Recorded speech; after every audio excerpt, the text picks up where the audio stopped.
अस्सलाम वालेकुम my dear students, welcome back to our YouTube channel CAM04। और हम लोग अभी 9th क्लास केमिस्ट्री की सीरीज़ हम लोगों ने स्टार्ट की हुई है, जो कि आप लोगों को पता है।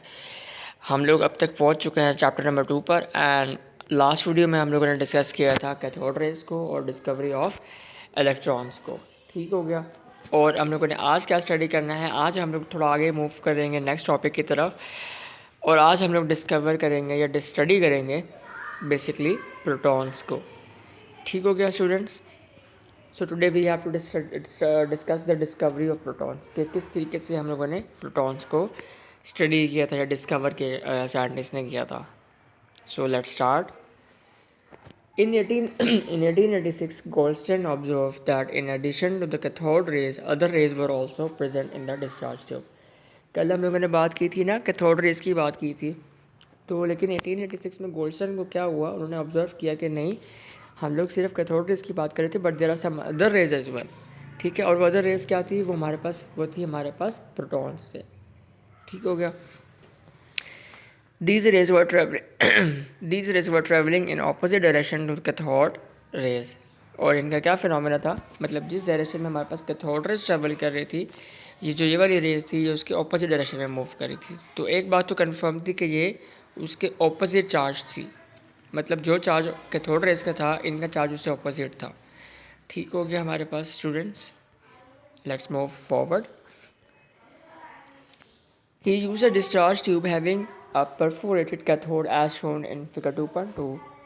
He found that these rays pass through the holes present in the cathode and produces a glow on the walls of the discharge tube. He called these rays as canal rays. तो उन्होंने इनके name क्या दिया, उन्होंने इनको name दे दिया as canal raise. ठीक है। You can see that this yellow one, ये मूव ऑन कर रहा था। हमारे पास ये ट्यूब थी जो कि परफोरेटेड है। ठीक है। और इसमें से हमारे पास जो ये था, ये आगे जब ट्रेवल किया तो उसने ये क्रॉस करके यहाँ से वो रीच आउट करके it move to this part. तो उन्होंने साइंटिस्ट ने क्या किया, scientist name this rays as canal rays. Fine. और हमारे पास ये उसका ऑपरेटर्स है हमारे पास, कि किस तरीके से वो हमारे पास जो ऑपरेटर्स है डिस्चार्ज ट्यूब का प्रोडक्शन ऑफ कैनाल रेज के लिए हम लोगों ने यूज़ किया था। टुडे मूविंग फर्दर, हम लोग अभी प्रॉपर्टीज़ डिस्कस करेंगे हमारे पास जो कैनाल रेज थी। Okay fine. These rays travel in straight line in a direction opposite to the cathode rays. वही बात हम लोगों ने बात की थी कि ये क्या कर रही थी, स्ट्रेट लाइन में मूव कर रही थी एक तो, और उसके ऑपोजिट डायरेक्शन में मूव कर रही थी, जो कि हमारे पास कैथोड रेज का ये वाला हमारे पास कैथोड रेज की सपोज अगर एग्जांपल थी, ये रेज जा रही थी डायरेक्शन में ट्रैवल कर रही थी, और ये वाली हमारे पास क्या है, कैनाल रेज जो थी वो इसके ऑपोजिट डायरेक्शन में मूव कर रही थी, ट्रैवल कर रही थी। The second property which we have is their deflection in electric and magnetic field prove that these are positively charged। ठीक है। तो कैनाल रेज की जो प्रॉपर्टीज थी वो क्या है, कि जो उनकी इलेक्ट्रिक फील्ड में या मैग्नेटिक फील्ड में अगर हम उसको प्लेस करते हैं तो ये हमें पता चल जाता है कि हमारे पास जो कैनाल रेज है वो क्या है, हमारे पास वो पॉजिटिवली चार्ज है। The nature of canal raise depends upon the nature of gas present in the discharge tube. हम लोगों ने कैथोड रेज में बात की थी कि वो कैथोड रेज इंडिपेंडेंट थी, no matter which element we are using या which gas we are using. लेकिन कैनाल रेज में हम लोगों ने बात की है कि द नेचर ऑफ गैस के ऊपर वो डिपेंड कर रहा था, कि जिस तरह की गैस होगी वो उसके अकॉर्डिंगली ही बिहेव करेगी। These raise do not originate from anode. ठीक हो गया, ये वहाँ से ओरिजिनेट नहीं करती। In fact, these are the rays produced when cathode rays or electrons collide with the residual gas molecules present in the discharge tube and ionizes them as well। ये हमारे पास इक्वेशन है। Mass of these particles was found equal to that of a proton or simply multiple of it।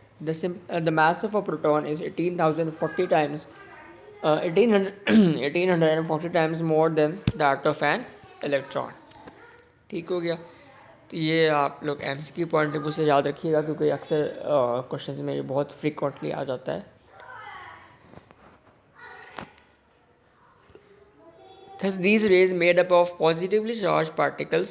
The mass and charge of these particles depend upon the nature of the gas in the discharge tube. Hence, different gases produce different types of positive rays having the particles of different masses and different charges. Keeping in mind that the positive particle produced by gas will be of the same type, positive rays produced by the latest gas hydrogen contains protons. Students, हम लोगों का जो topic आज का है वो cover हो चुका है। हम लोगों ने डिस्कस किया है डिस्कवरी ऑफ प्रोटॉन को। बहुत सिंपल टॉपिक था, बहुत शॉर्ट था, उसकी प्रॉपर्टीज़ भी बहुत सिंपल हैं। उम्मीद है आपको समझ में आया होगा आज का लेक्चर। इंशाल्लाह हम लोग बहुत जल्द नेक्स्ट वीडियो में नेक्स्ट टॉपिक के साथ हाजिर होंगे। कोई क्वेश्चनिंग हो तो आप मुझसे कमेंट सेक्शन में पूछ सकते हैं। अगर वीडियो पसंद आई है तो काइंडली लाइक कीजिएगा और चैनल को सब्सक्राइब कीजिएगा। बेल आइकन प्रेस कर देंगे अगर, तो आपको हमारी फ्यूचर वीडियोज़ का भी नोटिफिकेशन आता रहेगा। आज के लिए मुझे इजाज़त दीजिए, फिर इंशाल्लाह हाजिर होंगे। अल्लाह हाफ़िज़।